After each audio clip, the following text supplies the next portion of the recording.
Hey, happy Monday and welcome to The Hash. If only you had the warm-up music that we had for The Hash show, you would feel the energy as well. But in lieu of that, we have to bring it to you in verbal form. I'm Zack Seward. We have Naomi Brockwell. We have Will Foxley. We have Jen Sanasie. And we have Anna Baidakova. We're going to do this thing. We're going to do this thing right. Naomi, start us off. What's our first story of the day? Going to start us off. So a study just came out from the Federal Reserve's Cleveland branch, and it says that only 0.02% of coronavirus relief checks ended up in Bitcoin. It digs into the price spike that we saw last year and basically comes to the conclusion that the first round of stimulus checks in the US in April last year, it fueled a significant but modest bump in Bitcoin trading volume and price. Some interesting nuggets to dig into in this report. Zach, I'm going to throw it to you to take over here. What were your thoughts on all of this? And what were your thoughts about people putting money into Bitcoin using their stimulus checks, those 0.02% that did? Yes, back, I remember, in the whenever this was, it was sort of like this, like Sasquatch, like it was this presumed phenomena that was going to occur where there was these $1,200 crypto buys that were going to populate across the market. And they did to a degree, but not to the extent that people may have expected at the time. And I think that is what this study ultimately ends up pointing out, giving us a little bit of clarity on how many people, spent those stimulus dollars on Bitcoin. Again, had they spent those stimulus dollars on Bitcoin and cashed out at the right time, they might have done pretty nicely for themselves, but not a lot of people took that risk, it turns out, according to this data. So it is interesting to see the Cleveland Fed crunching the numbers on this activity and getting a grasp on, what the market is doing with all these additional dollars being printed out straight into our accounts. But beyond just the interesting revelation that this is something that's being tracked, I couldn't really get too excited about this one. The numbers were too small. I'm thinking in crypto terms in most days, and the percentages here seem rather tiny. But I don't know. Did anyone else feel differently? I'm going to jump back in. I think. Sorry, go ahead, Jen. I was just going to say I didn't feel differently, but one nugget from the report that I thought was interesting was they said that the people who did invest their $1,200 stimulus check into Bitcoin were single, made modest salaries, and they're the type of people that we usually talk about on this show, right? The people who represent that mainstream adoption. So that was interesting to me. People are learning about Bitcoin and they got the stimulus check. And if they didn't have families or were suffering from the unemployment that we saw in the States, they did look to Bitcoin to put their money into. So that was kind of a small positive nugget from the report that I took away. Yeah, I'll jump in there and just say that I was super confused by the framing of this revelation. So policymakers apparently should not be concerned that crypto markets will gobble up future stimulus payments, researchers said. Why would they be concerned that people are finding other assets in which to park their money? You have the government printing huge amounts of money, sending out all these stimulus checks, and that's only like a fraction of all the stimulus that was done, right? Most of it goes straight into, corporate pockets, and to all their crony friends. And so there's just huge printout of money. And people are thinking that perhaps crypto could be a better place for them to park the value of their wealth rather than cash. And policymakers are like, well, you shouldn't be concerned that future payments will go into there, as if that's a concern. Like, I think it's great that people are finding other ways to safeguard their wealth. I just thought it was such an interesting way for them to frame this. And I wonder what their concern is coming from. Is it a concern because they're losing control of the money supply? I mean, this is a central bank that is posting this report. Will, I'm going to throw it to you. What are your thoughts? Yeah, I think when you look at these things in general, the way that they study it is just from like a scientific background. So they're trying to look at like a closed system and say like, what are the components that you add into the system and what are the components that you subtract from the system? And I think central bankers are always confused and worried about leakage from the system. So where are assets leaving the system and how do we document them leaving the system? In cryptocurrencies, there's a totally new asset class, and you see some leakage from the system with those. With these cryptocurrencies. It's the same kind of mindset when you see like China trying to stomp out capital flight from the country. Well, central banks in the US and in Western countries do the same thing, same phenomenon. It just happens to be much smaller. And I don't think the language is as harsh as you see in China. But that's kind of like the general idea, I think, is behind that concern. And there's other levels, from the like, system. Sounds so there's nefarious.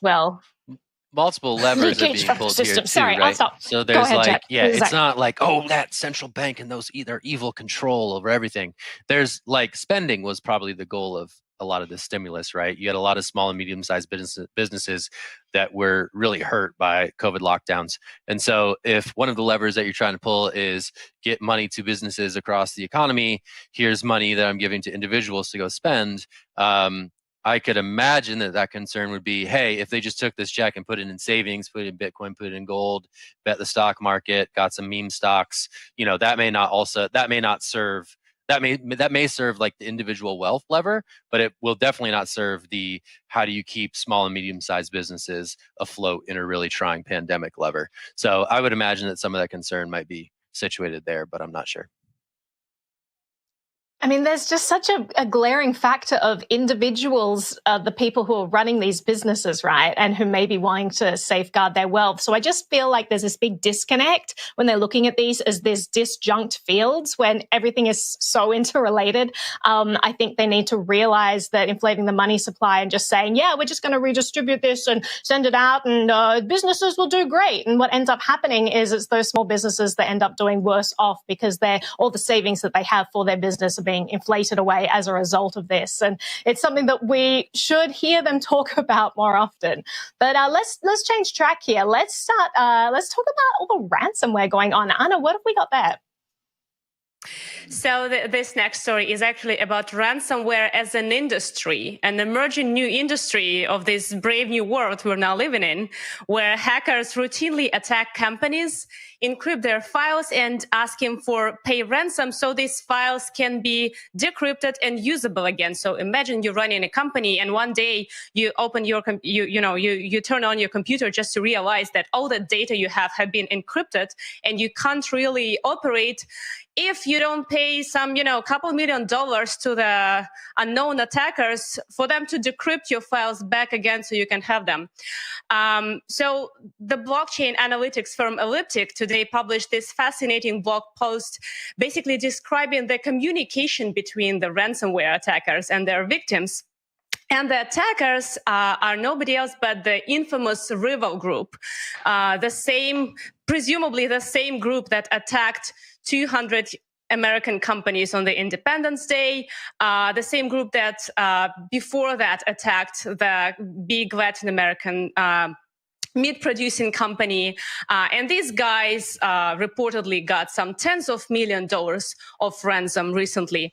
But it turns out they don't only attack huge corporations. They also attack smaller private companies for a more modest amounts of money.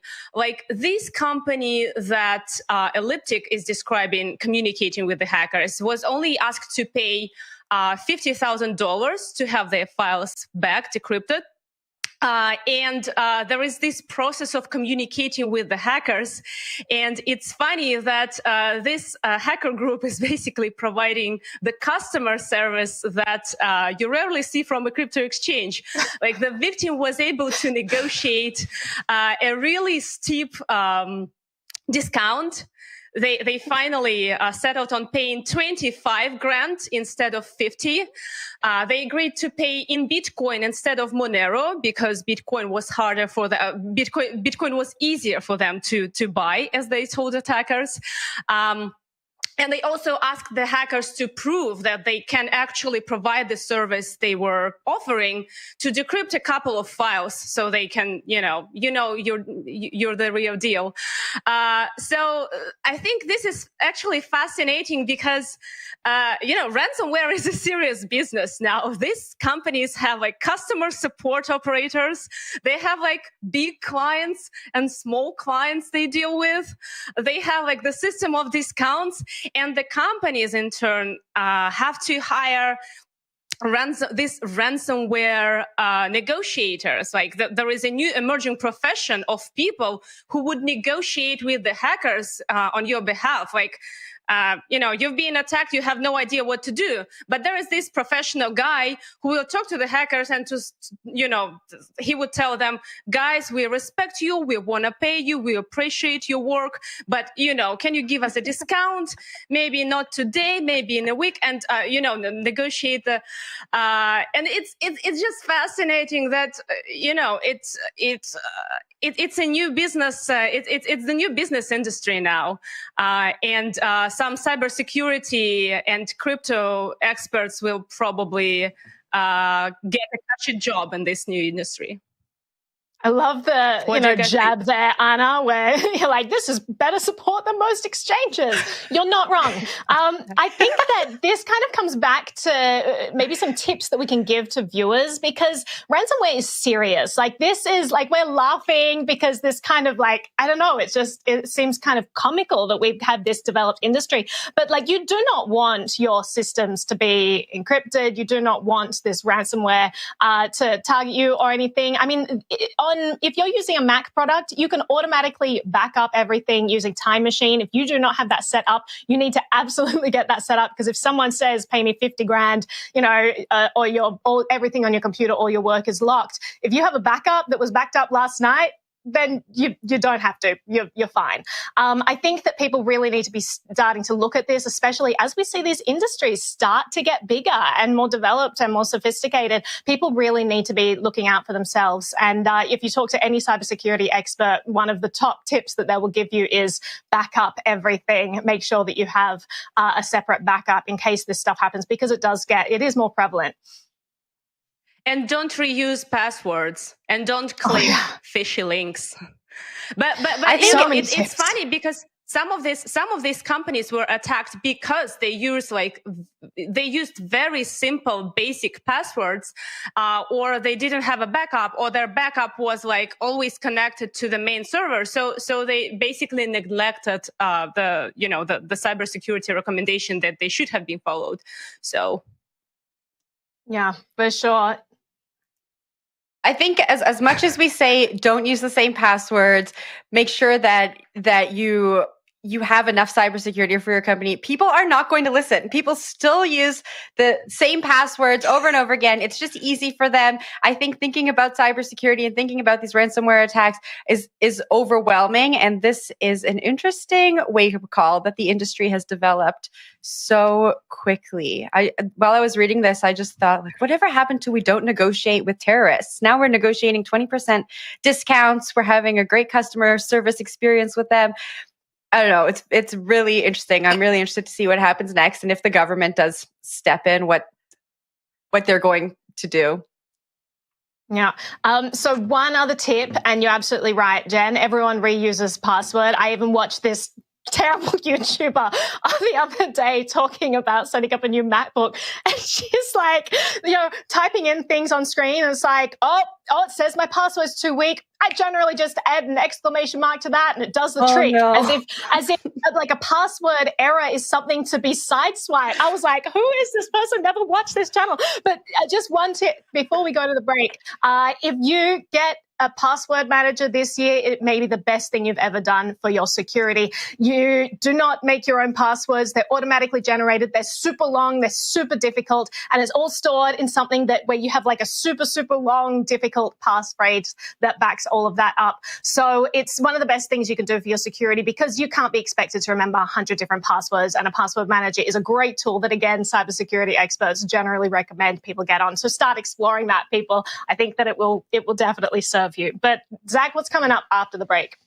Let's take a break. We're going to look at the great hash rate migration out of China, and one country's industry group that is looking to court some of that hash rate. We'll talk about that after the break. Stick with us. It's The Hash.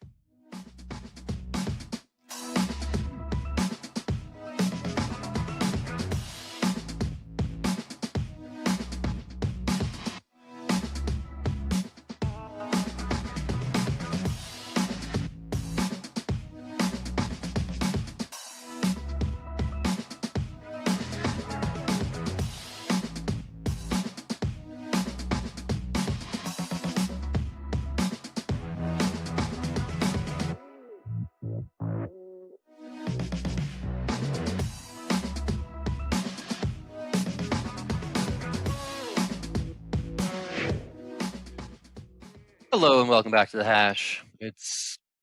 Hello and welcome back to the Hash. It's me, Zack Seward. It's not a Bitcoin price chart no more. Hello, let's talk things. So, Bitcoin mining crackdown in China has created all these ripple effects across this global network called the Bitcoin network. And a key part of that story is the migration of all this mining hash power out of China and into different jurisdictions. North America has seen a boom. Kazakhstan has seen a boom. And now a Russian Industry Association wants to get in on that boom. And they're saying, hey, come on over here, Russia, we can do it. You don't have to go too far west, Chinese miners. We're right here for you. We got the cheap power that you want. Come set up shop here in Mother Russia. Feel like I should kick this to Anna, who is coming to us live from Mother Russia at the moment. What's the deal here? Is this going to work? Is this just like a marketing campaign, like a tourism and travel campaign that you see from various cities around the globe? What's the deal? Is this going to do anything? Well, I would say honestly that it does look a bit like a marketing campaign to me, because the movement, like the migration of Chinese miners, westwards to Russia, to Kazakhstan, is actually happening. And the miners I know are in the process of negotiations with their Chinese counterparts and everybody is, trying to build new facilities to accommodate this huge inflow of miners, because obviously China used to be an huge mining power in the world. But I would rather think that these Chinese miners would act individually and just look for places and partners, whether in Russia or in Kazakhstan or wherever. And, they just wouldn't need any big policy lobbying effort to do that. And I just actually chatted with a big mining company in Russia that is a part of this association, in fact. But they said they're not a part of it. They're talking to the miners, and some of the miners are coming to them from China, but it's just an individual business matter. You found partners, you strike the deals. You don't need any lobbying bodies to pave the path for you for that. Gotcha. So I think the migration is happening. It's just happening in a normal course of business. Gotcha. So, electricity prices are the main variable here. Will, leak me some mining alpha. Who has got the cheap electricity these days? Is it a countrywide thing? Is it a region thing? Is it a power mix thing? How are miners thinking about this as they, again, head out of China, which had predominantly captured a lot of the hash rate on the Bitcoin network? As they're moving elsewhere, where are they looking? What are the ones that you're hearing come up in the mining world these days? Yeah, the two I'm hearing definitely is the United States and Kazakhstan. And Cambridge just put out an interesting new data set, on Friday, looking at just the Bitcoin network in general and kind of where hash rate was going in the spring. So this was before the Chinese migration was underway, but already looks like there was some movement beforehand. And Kazakhstan is already up to 8% of the Bitcoin network by April, which I'm expecting that number to go up, maybe even double. I know that there's already some firms moving in there, like Canaan, which is a huge ASIC manufacturer, is actually looking to self-host for the first time in that region, and they've deployed a lot of hash rate there. I think just get back to your question really quick, that is this renewable energy. Wherever there's renewable energy, that's typically the cheapest for miners, and that's where they go. So that's why they're going to places like the Pacific Northwest, Quebec, and even Texas, where they can get natural gas that's needing to be flared. Back to you, Zach. Yeah, that was exactly my question. Is it a type of energy? Is it government subsidy to make sure that the rates are low? Sounds like it's the type of energy, maybe also includes a government subsidy, but sounds like the type of energy is sort of the proxy for where folks are deciding their move. I'm going to talk to Anna. Anna, what did you have to say? No, I think it's also a matter of regulation, because if you take your business out of China and send it to the US, you're going to have a pretty contrast feelings about the regulatory environments. It's going to be a really harsh contrast for you. The system, I guess, is very different in Russia and in the US and in China. While if you move from China to Kazakhstan, or even to Russia, the environment, the regulatory reality, and the mentality of people you're dealing with will be not as different. And I would expect that some Chinese miners would migrate to the US, but I would think that all the regulatory hurdles and requirements might stop many of them from this move, because like regulatory wise, it will be a very costly move. Sounds good. We will leave it there. We were going to talk about some more regulatory stuff. Jen, take it away. Take us to Turkey, please. All right, off we go to Turkey. So the Turkish government is planning to present a bill to regulate cryptocurrencies in parliament later this year. The bill is going to be modeled on legislation in Europe and the US and will supervise trading protections for investors and help prevent the use of crypto in crime. It's also going to address taxes, making sure that taxes are charged on holdings over a certain amount. So I'm going to kick this right down to you, Naomi. Earlier this year, we saw 2 Turkish crypto exchanges just go completely offline. I'm assuming that is what has kicked off the government in Turkey to propose this bill in parliament. What did you think while reading the story? Yeah, I think you might be right there because, as you said, there was one instance where the head of this exchange just went missing and ran off with a huge amount of money. All the people at the bank, I don't believe that they were ever credited. I'm not sure what kind of means they have to follow through and try to get any of their money back. So it does seem that perhaps they're trying to tighten controls there to make sure that things like that don't happen. I always take these things with a grain of salt because while I do think that they might be trying to protect consumers from things like that, I also do think it's more of a control thing and it's just something that all governments are going to have to deal with. They're going to have to figure out how do we deal with this new crypto thing where people can move money, however they want and it's outside of the, traditional banking rails that we control. So I think we're going to see more and more of this across the globe. I'm interested to see if they're saying that they're basing this on Europe and the US.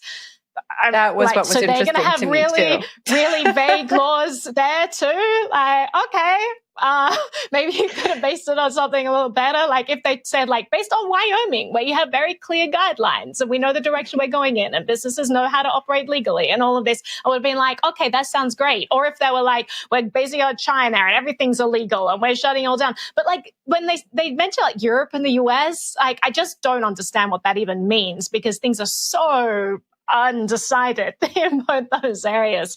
But Zach, I'll throw this to you. What are your thoughts? Yeah, I don't know. I mean, I think the previous sort of rug pull context, I think is really interesting. Here's this big bad thing that happened, and now we're going to jump in and try to get some more regulations on the books in a bid to protect our consumers. I think that is interesting that's sort of the catalyst for something like this, presumably. So interesting to see that each country responds to splashy events differently, and I think this is this does seem like a sort of a natural outcropping of that. But I'll toss it back to you, Jen. Well, it is an interesting response to these 2 huge events that happened there, but I thought it was interesting that they also rolled taxes into this. So they're saying any holdings over the equivalent of $1,200 in Turkish lira needs to be reported by crypto exchanges, which I thought was interesting, to combat crypto crime. But $1,200, I think, is quite a small amount to be looking into everyone who's holding money over $1,200. I really don't think it's to combat crypto crime. Naomi, I agree with you. I think this is more about control and getting a look into people's finances. But Will, I'm going to toss this up to you. What did you take away from the report, if anything?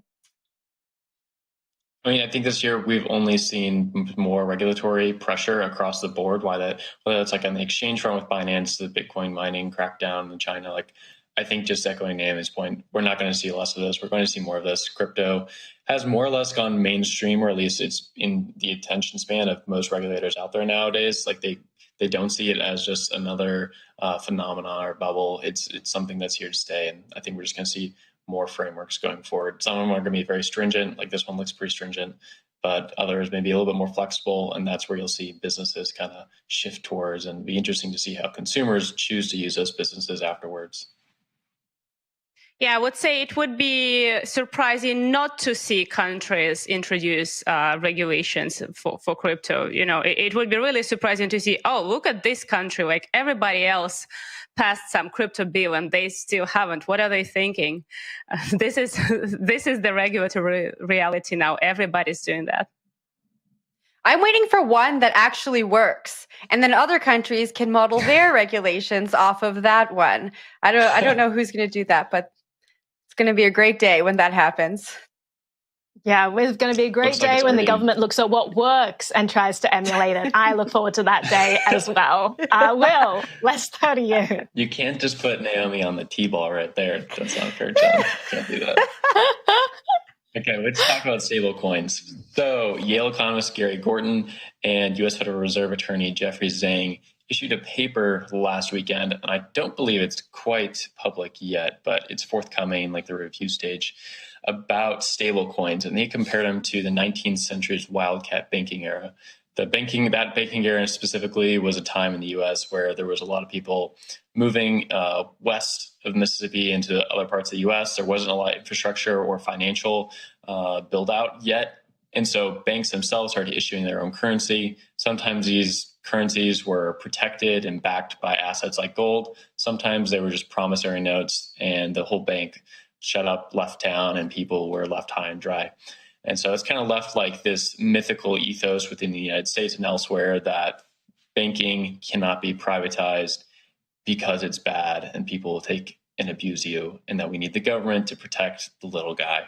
And that is what Gorton and Zhang kind of came to conclusion here with the issuance of private dollars via stablecoins here, like USDC or Tether or whatnot. So interesting to see them draw that comparison. George Sedgwick, who is a noted monetary economist, came back and said that their entire review of the subject was just trash. So that was an interesting about face in the academic era or area here. But Naomi, I want to get your case on this or your thoughts on this. Do you think that stablecoins kind of are like the wildcat banking era, and do you have like any concerns about it? Well, let me read some passages from Rothbard's What Has the Government Done to Our Money? Because he provides a lot more accurate representation of what this era actually entailed. I mean, the only thing I liked from their report was where they said policymakers should learn from history and make sure not to make the same mistakes again. Yeah, so maybe they should actually do a little bit of digging into what that history actually was. I am 100% on board with George Sedgwick. He's a fantastic monetary historian as well as economist, and has written some great stuff about the history of private banking and all of that. I mean, so a couple of things. I am actually going to read from this. I love a Naomi dramatic read. Here we go. Dramatic reading, Rothbard. Until a few centuries ago, there were no banks, and therefore the government could not use the banking engine for massive inflation as it can today. What could it do when only gold and silver circulated? It's such a great question, because I think that they're thinking the same question now. They're like, what happens when we have this freely circulating money that's outside of our system? What do they do? And so the first thing was the myth was propagated that coinage is an essential prerogative of royal or baronial sovereignty. And really, that's the whole, propaganda campaign we're being faced with right now. And this is what this report is just rife with, this idea of, well, the government, it's, their job, and it's important they do it because they control it. And they actually said, they preserving the monetary sovereignty of the government is critical for establishing monetary policy, as if we want their monetary policy, right? Like, we've seen what that's been doing recently to businesses, to people and their savings. The money's just being inflated away thanks to their monetary policy. So maybe we don't want some of that. Trust me, I'm gonna end in a second. Don't worry. All right. So debasement was the state's method of counterfeiting the very coins it had banned private firms from making in the names of vigorous protection of the monetary standard. That's such a great line. The government, in the name of protecting consumers, and this report talks all about, the insurance that we have in the state-run banking sector and how it wouldn't exist elsewhere. I mean, it's just rubbish. The only thing that FDIC insurance does is give people a false sense of security. If there were a bank run on everything, the taxpayer is going to be bailing everyone out, which again just deflates everyone's value of the money supply anyway. Like I'll sum it up there, but basically, if you want to actually understand the history of free banking and what government control of the money has done, read What Has the Government Done to Our Money by Murray Rothbard. Fantastic book, and is what kind of radicalized me into wanting to dive into monetary policy as like a career path. But I'll throw it to someone else on the team for their thoughts. Zack. I love the academic note here, so that I applaud you, Naomi, for having that book on speed dial. Fantastic. I do think stablecoins are going to get like super duper interesting. What's like, I don't know. I feel like Libra was like the first volley of something that's going to happen more and more. Like if Jeremy Allaire was Mark Zuckerberg, people in DC would like be further up in arms about stablecoins than they are already. For now, stablecoins have existed under the radar. Were congressional people to be more sophisticated about this, they would begin making these types of grandiose public appearances, really roasting some of these stablecoin issuers. But yeah, I think like what we're seeing here is sort of this framework of how regulators are viewing stablecoins is kind of coming into focus, right? So we're going to see more of these reports. We might even see more hearings down the road. There's an important sort of like presidential advisory committee thing that's going to touch on stablecoins. I think that's happening today, actually. So this whole stablecoin story is going to get much more interesting. And we'll have to leave it there, folks. I'm told that we are wrapping. That's the show. It was Monday, July 19th.